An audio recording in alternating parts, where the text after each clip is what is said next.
Bonjour à tous et bienvenue dans Même pas peur, l'émission qui aide les entrepreneurs à surfer sur les épreuves de la vie. Et aujourd'hui, je suis très heureuse d'aborder un sujet qui est assez crucial, entreprendre au féminin, et si on en parlait franchement. Est-ce que c'est vraiment différent d'entreprendre quand on est une femme? Est-ce qu'il y a des défis particuliers, des opportunités cachées? Et surtout, comment entreprendre et gérer les multiples casquettes? Pour parler de ces questions, je suis très heureuse d'accueillir Sama Jalouli. Sama, tu es serial entrepreneur. Alors, tu as eu plusieurs vies, hein. D'abord franchisée du réseau Keep Cool, les salles de sport que vous connaissez sûrement. Tu as aussi la casquette d'entrepreneur plus récemment avec une application qui s'appelle Les Fondatrices, qui est dédiée à l'entrepreneuriat au féminin justement et au bien-être mental. Bienvenue Sama. Bonjour Soraya, merci beaucoup pour l'invitation. C'est un sujet qui est évidemment très très important à mes yeux et on en parle de plus en plus de ce sujet-là, de l'entrepreneuriat au féminin. Donc voilà, j'ai plein de choses à dire, j'ai plein de choses à raconter et merci encore pour l'invitation. Bah avec grand plaisir. Moi, je trouve que ton parcours, il est hyper impressionnant. Et justement, tu disais, ce sujet, il te tient à cœur. Tu as envie d'en parler. Tu pourrais peut-être commencer par là et partager avec nous pourquoi est-ce que ce sujet de l'entrepreneuriat au féminin, pourquoi il est important pour toi? Pourquoi il mérite qu'on en parle? Et est-ce que c'est vraiment différent, finalement, d'entreprendre quand on est une femme ou pas? Eh bien, moi, je suis dans l'entrepreneuriat depuis maintenant 15 ans à peu près, je me suis aperçue durant ce parcours que les femmes entrepreneurs font face vraiment à des défis spécifiques, et notamment le fameux syndrome de l'imposteur qui est omniprésent. La difficulté d'accéder au financement, la charge mentale qui reste une réalité pour beaucoup de femmes, sans compter le fait qu'on nous demande souvent de manière insidieuse de choisir entre nos ambitions et notre équilibre de vie et notre vie de famille.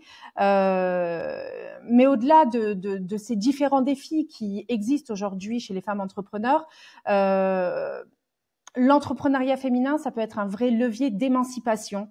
Un levier d'émancipation incroyable. On entend de plus en plus parler aussi d'éducation financière pour les femmes, pour trouver leur indépendance et leur liberté. Et moi, j'estime, et je le vois autour de moi aujourd'hui, c'est que lorsqu'une femme entreprend, elle ne crée pas seulement un business, elle se crée une place, une voie, un espace où elle peut justement exister selon ses propres règles, même si le parcours n'est pas simple tous les jours. Et donc voilà, parler d'entrepreneuriat féminin pour moi, ça représente 3 points hyper importants. C'est déconstruire toutes ces peurs et ce syndrome de l'imposteur et ce problème de confiance en soi et ce problème de la bonne élève. Enfin voilà, on est assailli en tant que femme de plein de choses. Offrir d'autres modèles aussi de réussite, peut-être plus alignés, plus humains, loin des schémas traditionnels du business. Et puis créer une communauté où on se soutient, et c'est dont je me suis aperçue, c'est que les femmes aiment s'entourer, ont besoin de s'entourer, peut-être un peu plus que les hommes ou peut-être dans d'autres attentes que les hommes, justement pour pouvoir se soutenir et pour pouvoir avancer ensemble. Voilà, donc je pars du principe qu'on ne devrait pas avoir à choisir entre réussir et rester soi-même.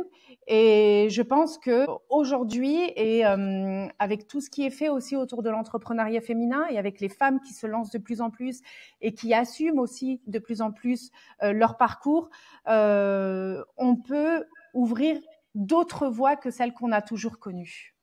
Super intéressant, Sama. Donc en fait, si je comprends bien ce que tu dis, oui, finalement, entreprendre au féminin, ça a ses défis particuliers. Tu parles du syndrome de l'imposteur, tu parles des difficultés d'accès au financement, tu parles encore aujourd'hui, quand même en 2025, c'est vrai qu'encore aujourd'hui, même si on est en France, on a quand même toujours ce poids de la charge mentale, Ouais. etc., à gérer, des charges au quotidien. Mais en même temps, si je comprends bien ce que tu dis, c'est hyper important d'en parler, Ouais. de donner les moyens aux femmes aussi d'accéder à l'entrepreneuriat, parce que justement l'entrepreneuriat, ça peut être un moyen pour les femmes de s'émanciper avec leurs propres règles du jeu. Est-ce que ça veut dire que pour une femme voilà, qui a un travail classique, donc peut-être pas l'entrepreneuriat, ça peut être compliqué pour elle de réussir en gérant voilà, toutes les casquettes sur le côté, et du coup l'entrepreneuriat, si je comprends bien, ça peut être une réponse à ça? C'est comme ça que tu le vois? L'entrepreneuriat, c'est une réponse à ça, mais ça apporte aussi son lot de défis et de difficultés au quotidien, notamment tout ce qui est l'incertitude, peur du lendemain. Voilà. Je discutais avec une personne, une femme, il y a 3 jours, qui me disait l'entrepreneuriat finalement c'est la plus grande école de développement personnel. Et je la rejoins énormément là-dessus parce que on fait un travail sur nous et il est en fait nécessaire. Si on ne fait pas ce travail sur nous, d'un point de vue business, ça va énormément nous apporter de blocage pour pouvoir avancer. Et ce travail qui est nécessaire de faire, j'ai envie de dire que limite, en 2 ans, on gagne ce qu'on aurait pu apprendre en 10 ans. Donc voilà, l'entrepreneuriat arrive avec son lot d'incertitudes, avec son lot de difficultés, mais au-delà de ça, je pense que dans les problématiques de l'entrepreneuriat, évidemment, il y a tout ce qui est stratégie, productivité, financement, etc. Mais on a aussi tout un lot qui arrive dans le package avec la charge mentale, la solitude, l'isolement. Et ça, c'est de vrais challenges pour une femme à aller résoudre. Et moi, je m'en suis aperçue quand je suis arrivée il y a 2 ans sur Lyon. Je suis parisienne d'origine et je suis arrivée il y a 2 ans sur Lyon parce que voilà, avec mon mari, on avait envie de changer d'air et puis c'était suite à un burn-out. Les 6 premiers mois, en fait, je me suis retrouvée vraiment toute seule. C'est-à-dire, je suis arrivée dans cette ville, je ne connaissais absolument personne, je connaissais même pas la ville. Les 6 premiers mois, je me suis retrouvée vraiment toute seule et j'ai fait face justement à l'isolement, un point dont je n'avais pas du tout conscience jusqu'à présent. Et c'est à partir de là où justement, notre fameuse zone de confort, il faut vraiment l'abandonner, la laisser de côté parce que il y a énormément de choses qui s'ouvrent à nous, mais en même temps, il y a énormément de challenges qui s'ouvrent à nous pour pouvoir avancer. Super intéressant. Justement, moi, j'aimerais bien qu'on rentre un peu dans les détails. Est-ce que tu veux nous parler un peu de ton parcours et de comment est née cette idée du projet Les Fondatrices, donc cette fameuse application sur laquelle tu travailles pour aider les femmes entrepreneurs à réussir et en même temps à prendre soin de leur santé mentale. Tu peux nous parler un peu de ton parcours d'entrepreneur, de tes défis et comment est-ce que finalement est arrivé ce projet des Fondatrices? Oui, bien sûr. Alors moi, mon parcours entrepreneurial a commencé dans le domaine du sport et du bien-être. Alors j'ai été tout d'abord franchisée du réseau Keep Cool, donc le premier réseau de salles de sport en France. J'ai développé donc une quinzaine de clubs de sport entre l'Hérault et Paris. Durant cette expérience qui a duré plus de 10 ans, j'ai accompagné des centaines de personnes dans leur démarche de remise en forme. Donc j'ai croisé énormément d'adhérents, j'ai discuté avec énormément de personnes. Et cette expérience m'a vraiment permis de comprendre à quel point la motivation, l'état d'esprit, l'environnement jouent un rôle réel, évidemment, dans la réussite d'un objectif, bien au-delà du simple fait technique de savoir courir sur un tapis et de faire 1 heure de tapis. Mais au fil, en fait, de cette expérience, j'ai réalisé que le bien-être physique ne suffisait pas toujours et que les gens avaient du mal à s'engager sur la durée. Ils avaient du mal à trouver la motivation à cause de plein de choses en fait qui étaient complètement décorrélées de la performance physique, on va dire. Et cette réflexion, elle m'a vraiment poussée à m'intéresser de plus en plus à la santé mentale. C'est vrai que moi, j'avais des adhérents qui venaient, ils étaient en tenue de sport, on discutait pendant 1 heure et ils repartaient sans avoir fait de sport. Mais ils étaient heureux, ils avaient le sourire parce qu'ils avaient partagé un moment, parce qu'on avait discuté de plein de choses, ça avait été hyper enrichissant. Et ça, je l'ai vu vraiment très, très régulièrement.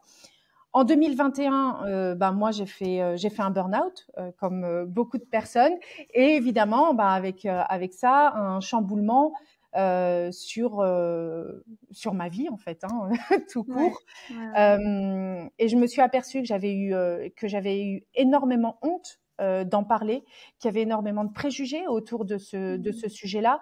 Et donc ça a été une période évidemment très très compliquée à apprivoiser déjà d'un point de vue personnel, mais également à comprendre d'un point de vue extérieur.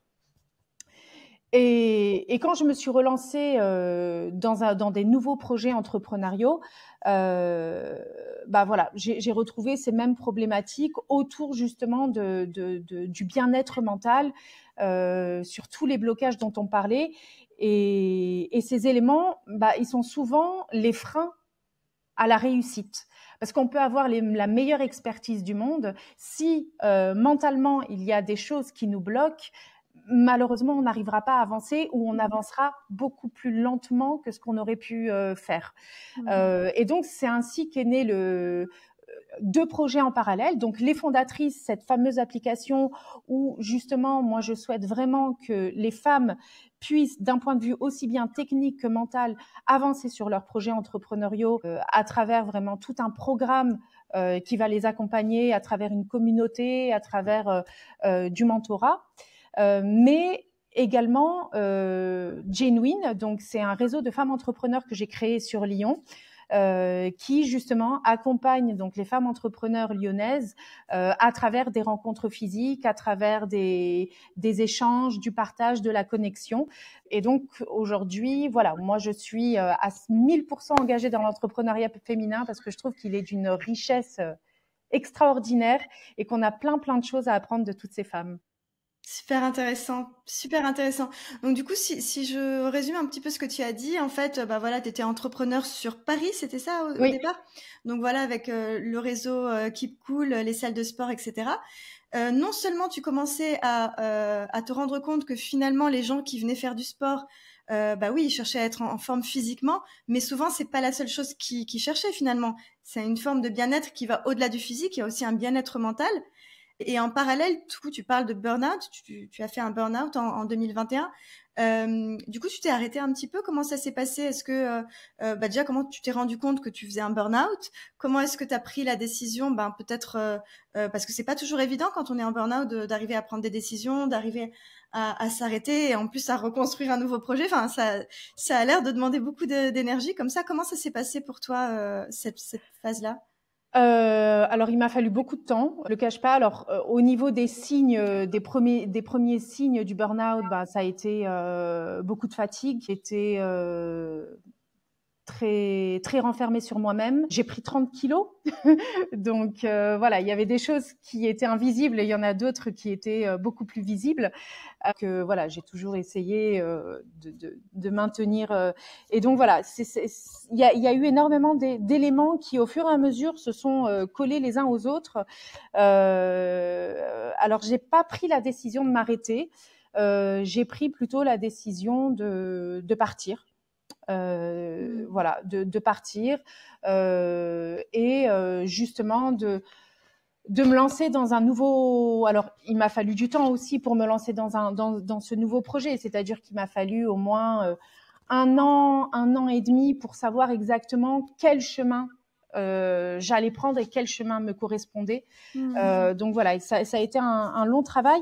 Mais avant ça, lorsque je suis arrivée sur Lyon, donc à l'issue de ces 6 mois d'isolement, la première chose que j'ai faite, et c'était ma résolution 2023, d'aller justement rencontrer des gens, Et donc pour ça, j'ai intégré justement des réseaux d'entrepreneurs. J'ai suivi un programme de formation avec la French Tech qui a été vraiment voilà, super à tous les niveaux et qui m'a permis de rencontrer plein de monde dans l'écosystème entrepreneurial lyonnais.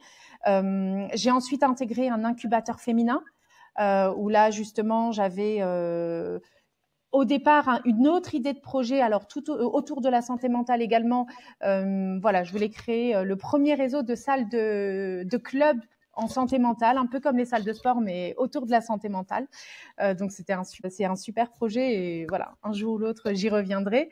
Et donc cette émulation autour de toutes ces femmes entrepreneurs que j'avais rencontrées et avec qui on se soutenait, donc ça a été vraiment un élément déclencheur de plein de choses pour moi. Et c'est ce qui m'a amené au fur et à mesure à arriver sur ce projet de réseau de femmes entrepreneurs et le projet des fondatrices. Ouais, c'est intéressant parce que du coup, tu parles beaucoup de ce réseau comme quelque chose qui t'a fait énormément de bien, la première chose que tu as fait en arrivant à Lyon. Ça vient d'où, du coup, cette recherche de réseau? Si tu devais, par exemple, me parler un peu, si on reprend toutes tes expériences précédentes en tant qu'entrepreneur, donc tu parles de 15 ans d'entrepreneuriat, si tu devais me résumer un petit peu les plus grands défis, les plus grands problèmes que tu as rencontrés en tant que femme entrepreneur au cours de ces 15 dernières années, ce serait quoi, du coup? Alors moi, j'ai toujours sous-estimé la force du collectif et la force du réseau. J'ai toujours pensé en fait que nos simples compétences techniques suffisaient en fait, le professionnalisme, enfin voilà, et toutes les qualités qu'on peut avoir en tant qu'entrepreneur. Et j'ai toujours sous-estimé ça. Et finalement, c'est à l'âge de 40 ans, quand j'ai tout changé, j'ai tout switché, que je me suis aperçue de cette force du collectif. Euh, alors, je dirais que moi, ma principale difficulté depuis ces 15 ans, ça a toujours été un combat avec moi-même. Euh, je pars du postulat aujourd'hui, maintenant que je me connais mieux, maintenant que voilà, j'ai avancé sur plein de points à ce niveau-là. Je pars du postulat que l'environnement extérieur n'est qu'un élément qui peut apporter des obstacles ou des difficultés, mais enfin, avec du recul, mon principal obstacle, c'était moi-même. Tu peux développer, ça veut dire quoi en fait? En quoi tu étais un obstacle à toi-même? Eh bien, parce que du coup, je me suis toujours mis des freins. J'ai jamais cru en moi. J'ai toujours été quelqu'un qui a énormément manqué de confiance, qui a toujours eu un problème autour de sa légitimité, qui a toujours estimé qu'elle ne méritait pas d'avoir ci ou d'avoir ça. Donc, ça a été vraiment ce genre cette anxiété permanente en fait, et ces injonctions internes, et cette fameuse petite voix qui tout le temps te met des choses négatives dans la tête. Ça a toujours été ça en fait. J'ai toujours été comme ça, et ça a toujours été des freins pour pouvoir justement avancer et peut-être prendre un peu plus de risques, ou peut-être sortir un petit peu de ma zone de confort. Quand j'ai fait mon burn-out, et quand je savais que à l'issue de ces 6 mois à Lyon ou toute seule, je savais qu'il allait falloir que je change des choses vraiment profondes en moi si je voulais avancer, et que je ne pouvais pas avancer en reprenant les mêmes ingrédients que ceux que j'avais eus jusque-là. Tu peux donner des exemples du coup concrets quand tu dis je sais que il y avait des choses qu'il fallait que je change, je sais que les ingrédients n'étaient pas les bons. Est-ce que tu peux nous donner des exemples concrets de justement des choses qu'il fallait que tu changes chez toi, et peut-être des moments où entre guillemets où justement ce manque de confiance dans ta carrière d'entrepreneur, ça t'a desservi? Par exemple, voilà, je me suis toujours, comment dire, j'ai toujours estimé que j'étais quelqu'un de très réservé, de très introverti. Et justement, voilà, je m'étais mis ça dans la tête, et ça m'a apporté des barrières quant au fait de pouvoir aller un petit peu pousser les portes, ou saisir des opportunités auxquelles j'aurais pu accéder, et pour lesquelles je n'ai pas osé aller. Donc quand je dis voilà, je savais que je devais changer des ingrédients, mon premier ingrédient, et je le savais pour pouvoir avancer, c'était de m'entourer. Et pour m'entourer, il fallait que je sorte de ma réserve. Et pour sortir de ma réserve, il fallait que j'aille me confronter à cette peur-là. Je comprends. Je comprends. Et c'est quoi, par exemple, les opportunités que tu as pu manquer à cause du manque de confiance en toi? Ça a été plus, alors, dans mon parcours professionnel, au niveau des équipes avec qui j'ai travaillé. Je pense que j'ai manqué d'opportunités, peut-être, de pouvoir progresser, ou de me créer une carrière telle que je l'aurais souhaité, à cause justement de ma peur de ne pas m'imposer en fait. Alors je sais pas comment l'expliquer correctement, mais Tu n'as pas osé t'imposer, peut-être en gérant des équipes, etc., c'est ça? ouais, c'est ça. C'est-à-dire, en fait, je suis quelqu'un qui n'aime pas trop les conflits, et je pense que parfois le conflit, ou en tout cas le fait de tenir bon a du bon, et je pense que j'ai manqué des opportunités, ou que j'ai manqué des choses euh, parce que je n'avais pas suffisamment confiance en moi pour imposer, ou pour avancer et affirmer mes idées. Mmh. Très bien, je comprends. Et du coup, si on reprend les plus grands défis auxquels tu as fait face en tant qu'entrepreneur, en tant que femme entrepreneur, on est d'accord que du coup, ça rentre carrément dedans. On est d'accord que pour toi, c'est un défi spécifique aux femmes, ce fait de pas forcément, entre guillemets, avoir le courage de s'imposer, de rentrer dans les conflits. Pour toi, c'est quelque chose de vraiment de typique. Tu rencontres beaucoup ça avec les femmes entrepreneurs de ton réseau? Oui, absolument. Une femme va avoir beaucoup plus de mal, par exemple, à assumer ne serait-ce que son offre, ses tarifs. Ouais.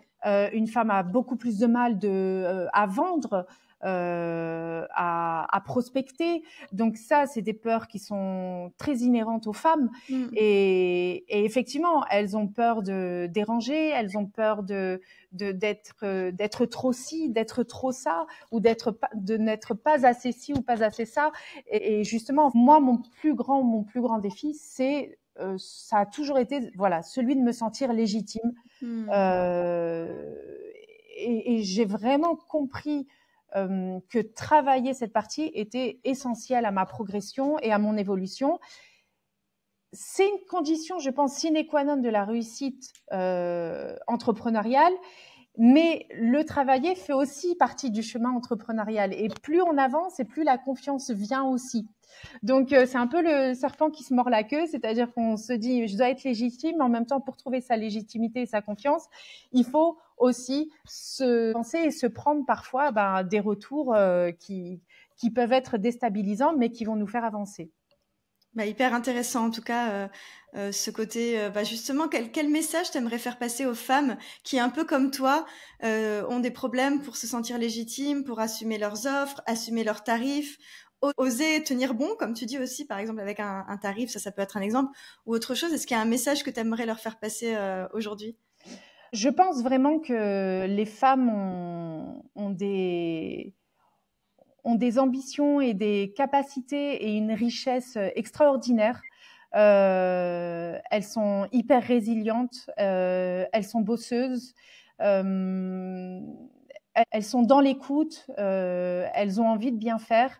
Et voilà, si j'avais un conseil à leur donner, voilà, à mon petit niveau, hein, ce serait vraiment de ne pas attendre d'être prête, parce on ne se sentira jamais prête.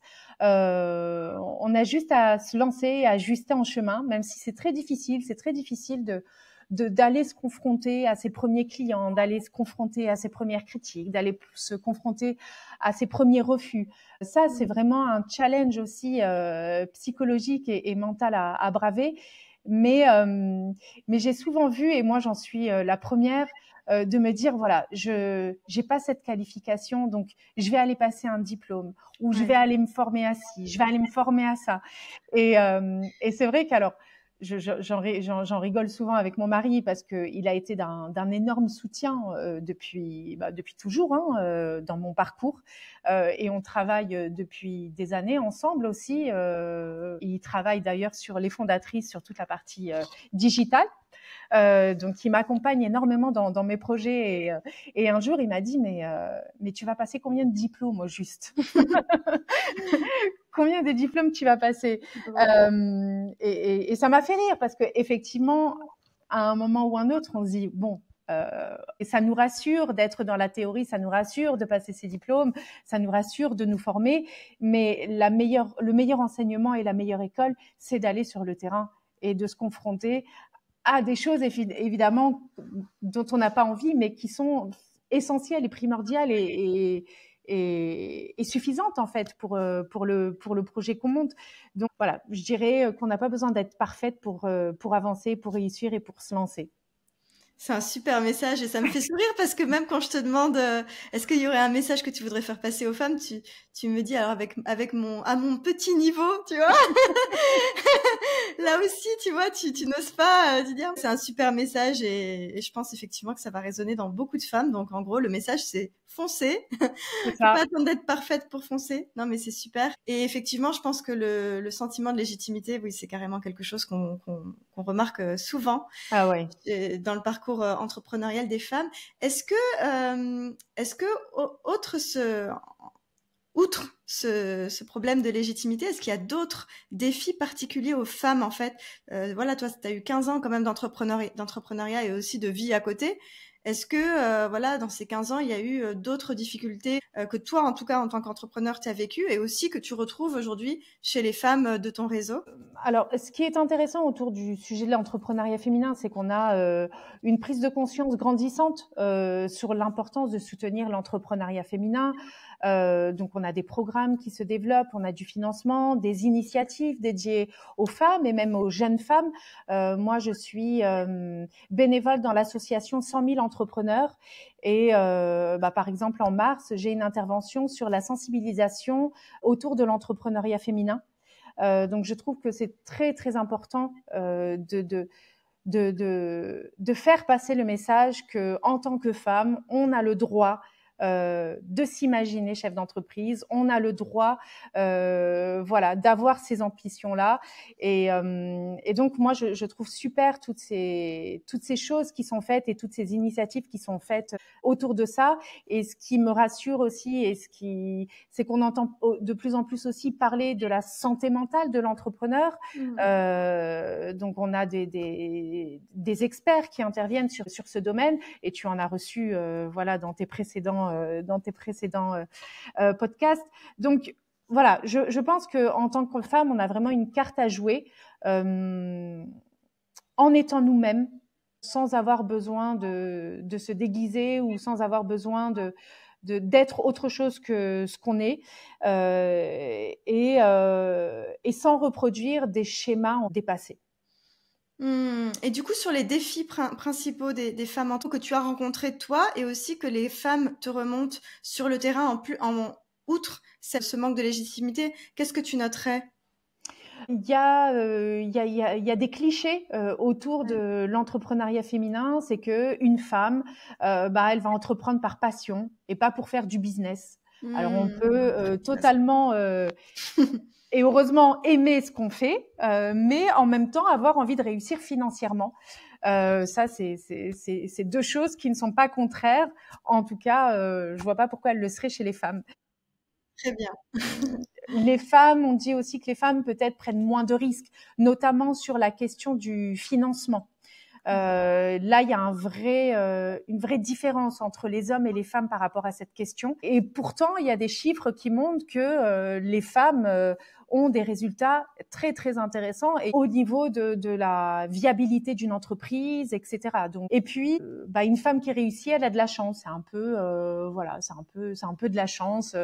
Si tu as réussi, c'est parce que voilà, t'es sur le bon segment ou tu as surfé sur voilà des clients. Enfin, donc il y a pas mal de clichés autour de l'entrepreneuriat féminin, et je pense vraiment que c'est justement en partageant son histoire, en osant prendre sa place, en osant prendre sa voix, que on va un petit peu casser tous ces clichés qui existent et qui perdurent autour de la femme entrepreneur.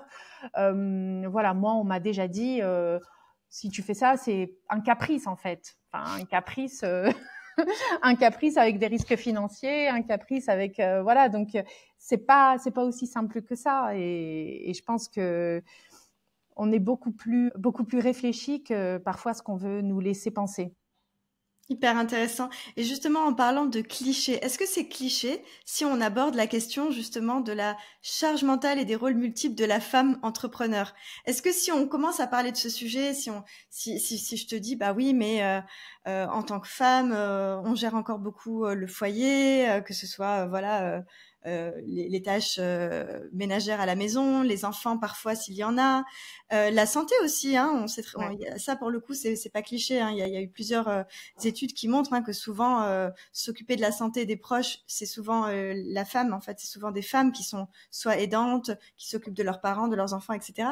Donc ça, par exemple, ce sujet de la charge mentale, des rôles multiples, toi, d'un point de vue très personnel, comment tu l'as vécu durant ces 15 ans, comment tu le vis aujourd'hui et voilà, est-ce que c'est cliché d'en parler en fait? C'est sûr que cette question-là, on la poserait pas à un homme, mais malheureusement, c'est une question qui perdure et qui existe encore aujourd'hui dans le quotidien d'une femme, même si les choses, je pense, tendent à changer et à évoluer. Moi, encore une fois, j'ai vraiment la chance d'avoir un mari qui m'accompagne autant d'un point de vue pro que perso. Donc là-dessus, alors évidemment qu'on a toujours plus de choses à faire en tant que femme sur certains sujets. J'ai pas encore trouvé la solution miracle. Après, ce que moi j'ai pu mettre en place, c'est que j'ai accepté de déléguer certaines choses. J'ai accepté de lâcher prise sur d'autres choses aussi. Et j'essaye effectivement de me dire, voilà, si j'ai pas passé l'aspirateur cette semaine, c'est pas grave en fait. Enfin, on va pas en mourir. Mais j'ai pas encore la solution miracle. Mais en tout cas, aujourd'hui, de mon côté, personnellement, il y a une répartition des rôles qui est quand même assez équilibrée. C'est quoi justement, tu disais, il y a quand même toujours des choses plus de notre côté. C'est quoi ces choses un peu traditionnelles?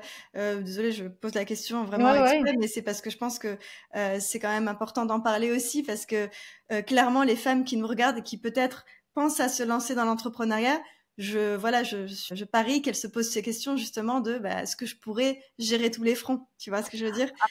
C'est sûr que le ménage reste évidemment un point pratico-pratique, mais en tout cas, voilà, essentiel et important, je pense, chez la femme.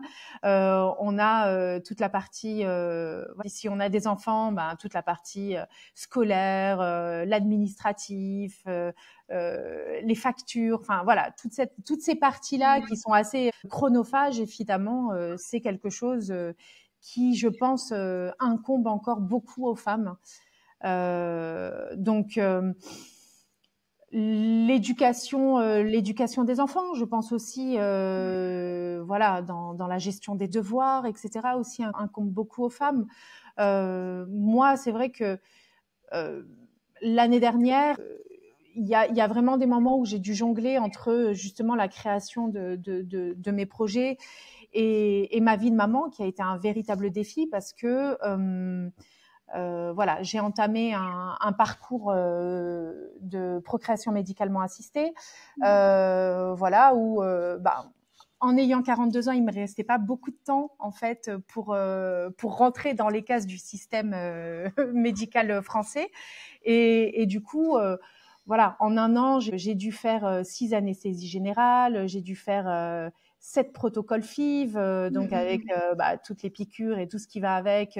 Donc ça a été une année pleine d'espoir, parce que effectivement, on a toujours l'espoir que ça fonctionne, et puis espoir aussi par rapport au projet que j'étais en train de monter, à toute la partie créative qui est hyper intéressante. Partir de zéro et monter un projet, enfin c'est toujours quelque chose de très excitant. Donc c'est sûr que ça a été, il y a eu beaucoup de hauts et de bas l'année dernière, en 2024. À un moment, j'ai cru qu'il allait falloir que, entre guillemets, je sacrifie l'un ou l'autre. Parce que je ne me sentais pas capable de mener les deux en même temps, et donc ça a été une période plutôt vraiment intense. Voilà, j'ai eu 43 ans au mois de janvier, mon parcours n'a pas fonctionné, ça a été une claque et ça a été un peu difficile à accepter. Ouais. Mais voilà, aujourd'hui, je sais que comme pour beaucoup de femmes, j'ai fait tout ce que je pouvais faire. Voilà, j'ai tout tenté à ce niveau-là. Donc, j'ai aucun regret par rapport à ça. Mais effectivement, on se dit toujours, eh oui, mais si tu l'avais fait il y a voilà, plus jeune, etc. Mais on culpabilise toujours de se dire, mais pourquoi voilà, je l'ai pas fait plus jeune. Mais à un moment ou un autre, déjà revenir sur des choix passés, c'est plus de la torture qu'autre chose. Ouais, clairement. Et si je l'ai pas fait, c'est que je considérais que c'était pas le bon moment à ce moment-là. Donc voilà, j'ai eu une phase de regret, mais aujourd'hui, je suis en raccord avec mes choix et avec ce que j'ai fait. Et aujourd'hui, voilà, j'ai un merveilleux petit garçon de 6 ans qui me comble de bonheur. Et c'est aussi, enfin, et c'est surtout, quand je repense à tout ça, c'est surtout grâce à lui que j'ai eu la force et le courage justement de m'engager dans des nouveaux projets, de sortir de toute cette zone de confort. Enfin, c'est lui qui me donne cette énergie et cette motivation à faire tout ça, pour qu'il soit fier de sa maman, hein, tout simplement. Ben, merci beaucoup, Sama. Déjà, merci beaucoup de partager ça avec nous parce que franchement, je trouve que dans ton exemple, c'est un exemple criant de voilà ce que les femmes. En plus, tu le dis avec tellement de simplicité. Oui, bah alors j'ai monté mon entreprise l'année dernière. En même temps, j'avais un parcours PMA avec 6 anesthésie générale. Tu le dis avec tellement de simplicité, alors qu'en fait, c'est quand même titanesque de mener ces deux fronts en parallèle. Et donc vraiment pour moi c'est hyper important de te remercier énormément de partager cet exemple parce que je pense qu'en fait il y a plein de femmes qui sont dans ta situation, alors soit qui sont en parcours PMA, soit qui sont en parcours essai bébé peut-être naturel, ou alors tout simplement qui ont des enfants en bas âge et mine de rien c'est du travail d'avoir des enfants en bas âge et qui ont peut-être pas aussi envie de sacrifier leur carrière. En fait c'est peut-être des femmes qui ont aussi envie non seulement d'avoir une carrière, d'avoir des ambitions, peut-être aussi de pouvoir un petit peu rêver grand et de se dire, ben, j'aimerais aussi fonder un projet, quelque chose qui me fasse vibrer, etc. Donc, je pense qu'il y a plein de femmes, en réalité, qui sont dans ta situation, mais qui peut-être n'osent pas en parler et du coup, qui se posent plein de questions, etc. Donc voilà. Donc déjà, merci beaucoup de partager ça. Et du coup, je vais rebondir un petit peu parce que à la fin, tu as terminé en disant en même temps, ce qui m'a donné la force et le courage, c'est mon fils de 6 ans, etc. Donc finalement, parce que finalement, le fait d'entreprendre quand on est une femme, tout en menant de front tous les autres sujets, que ce soit enfants en bas âge, PMA, peut-être pas d'enfants du tout aussi, hein, ça arrive, Bien sûr. mais être aidante, hein, parce qu'on sait très bien qu'il y en a qui n'ont pas d'enfants, mais ça veut pas dire qu'elles sont peut-être parfois elles accompagnent quelqu'un qui va pas bien, leurs parents, leur mari, etc. Donc, est-ce que c'est un défi supplémentaire ou est-ce que c'est, pourquoi pas, le moyen de réussir, comme tu disais un peu au début, de réussir à finalement à mener un peu tous ses rêves, mais avec ses propres règles du jeu, parce que le fait d'entreprendre, c'est vrai que c'est plein de défis, mais j'imagine que c'est quand même peut-être plus facile à certains moments de gérer sa vie perso quand c'est nous qui dictons les règles du jeu, notre emploi du temps, nos rendez-vous. Là, je vais m'arrêter cette semaine, là, je vais reprendre, etc. Toi, tu l'as vécu comment Ah, c'est sûr que ça a été un élément très important justement dans mon parcours et dans le fait de prendre la décision d'entamer ce parcours PMA. C'est de pouvoir effectivement m'organiser comme je le souhaitais. Ça a été un élément hyper important dans le choix de ma décision. Et effectivement, je pense que les femmes sont dotées d'une force et d'une résilience hyper importante. Et effectivement, on peut avoir des moments de découragement, mais c'est pour repartir de plus belle. Et moi, je le vois tous les jours autour de ces femmes-là qui ont des phases où elles doutent de tout, où elles pensent se dire, voilà, je vais tout abandonner, je vais tout lâcher. Et à côté de ça, il suffit d'une petite étincelle, il suffit d'un petit élément, d'une conversation, d'une opportunité pour faire repartir la machine, en fait. Alors l'essentiel, l'idée aussi, c'est de ne pas foncer tête baissée, de se dire je vais y arriver, sans écouter et sans regarder aussi tous les éléments et sans les analyser.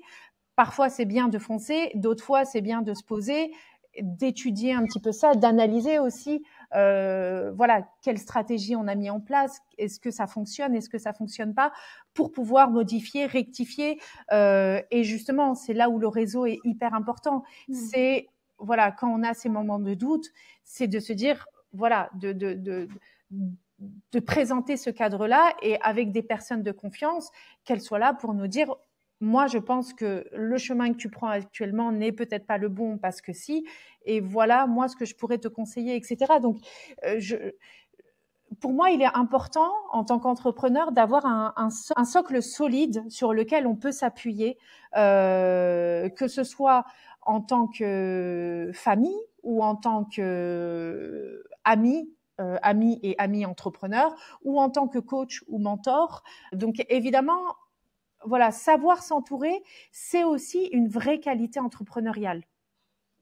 Et Très ça, juste. c'est très important. C'est les personnes qu'on a autour de soi ont un impact évidemment positif sur notre parcours.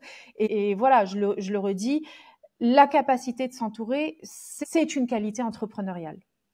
Ok. Donc en fait, ouais, toi, tu insistes beaucoup sur la capacité à s'entourer parce que du coup, là, on était en train quand même de parler de la femme, toute la difficulté à gérer les différentes casquettes. Et pour toi, du coup, la capacité à bien s'entourer, ça peut aussi aider à gérer ces différentes casquettes, si je comprends bien. C'est Absolument. carrément une clé, en fait. C'est une clé pour se dire, ben oui, peut-être que l'entrepreneuriat, ça peut être une façon pour une femme de continuer à mener une belle carrière tout en étant un peu sur tous les fronts dont on parlait tout à l'heure.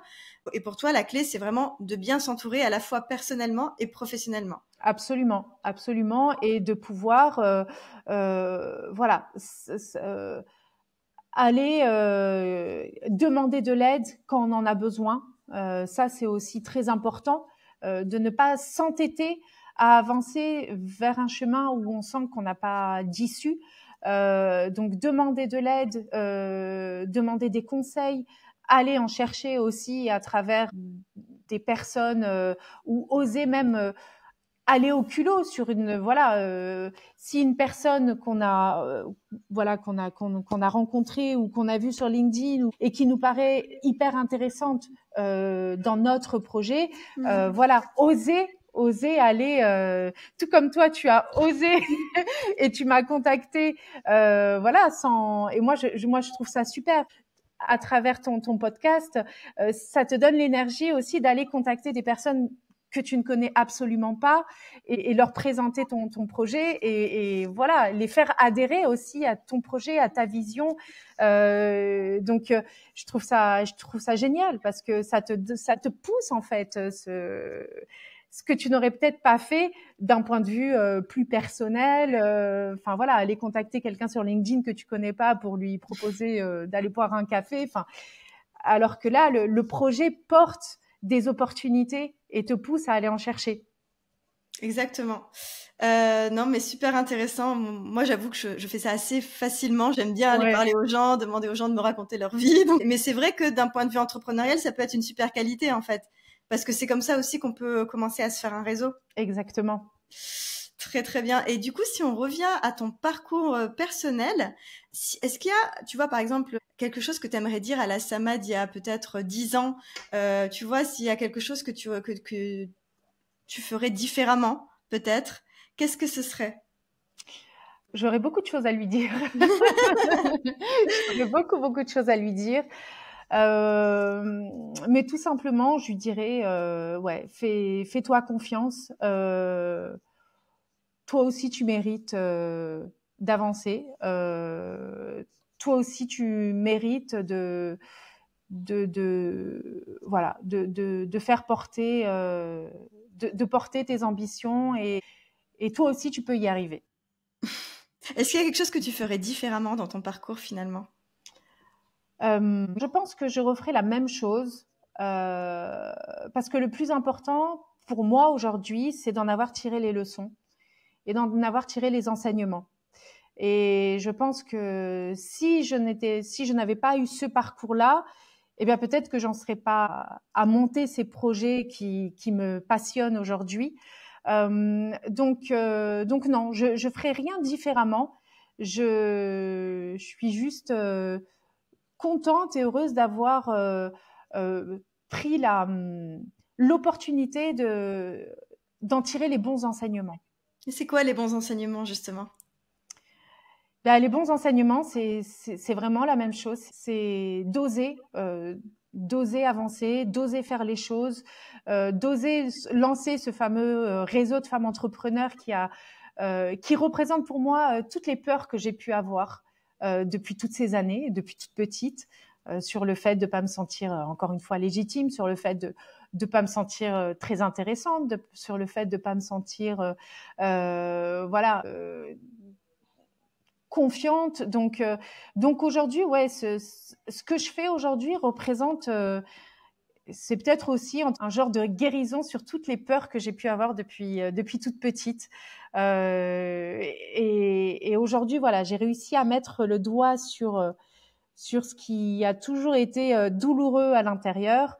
Et j'œuvre aujourd'hui pour ça. Alors c'est un long chemin, ça se fera pas du jour au lendemain, mais j'accepte ce chemin et je sais qu'il sera vraiment favorable et je sais que en le faisant, je n'aurai pas de regrets par la suite.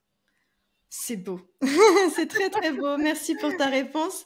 Je vais enchaîner sur un sujet qui est quand même important, peut-être Ouais. un peu moins philosophique, mais qui est aussi important. C'est alors lever des fonds quand on est une femme, parce que les statistiques elles sont pas très très positives. Hein. On a 2% des levées de fonds qui sont réalisées par des femmes en France. Donc voilà, est-ce que toi, d'un point de vue personnel, est-ce que déjà tu as réalisé des levées de fonds au cours de ta carrière? Si oui, est-ce que tu as rencontré des difficultés et est-ce que tu peux nous en parler?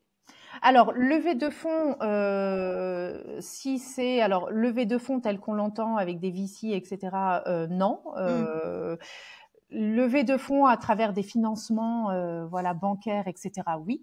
Oui. Et c'est une question qui est hyper importante parce qu'en 2025, on a l'impression que voilà, on est tous à égalité. Moi, j'ai une amie entrepreneur qui me disait il y a 2 mois de ça, qui voulait monter sa boîte dans l'IA, donc qui a de l'expertise là-dedans, etc. Et le banquier lui a dit si vous ne vous associez pas avec un homme, je ne vous prêterai pas d'argent. Mais c'est pas possible. Et En ouais. 2025. Ouais. Ah ouais, il y a du chemin alors. Il y a énormément de chemin. On n'a pas fini.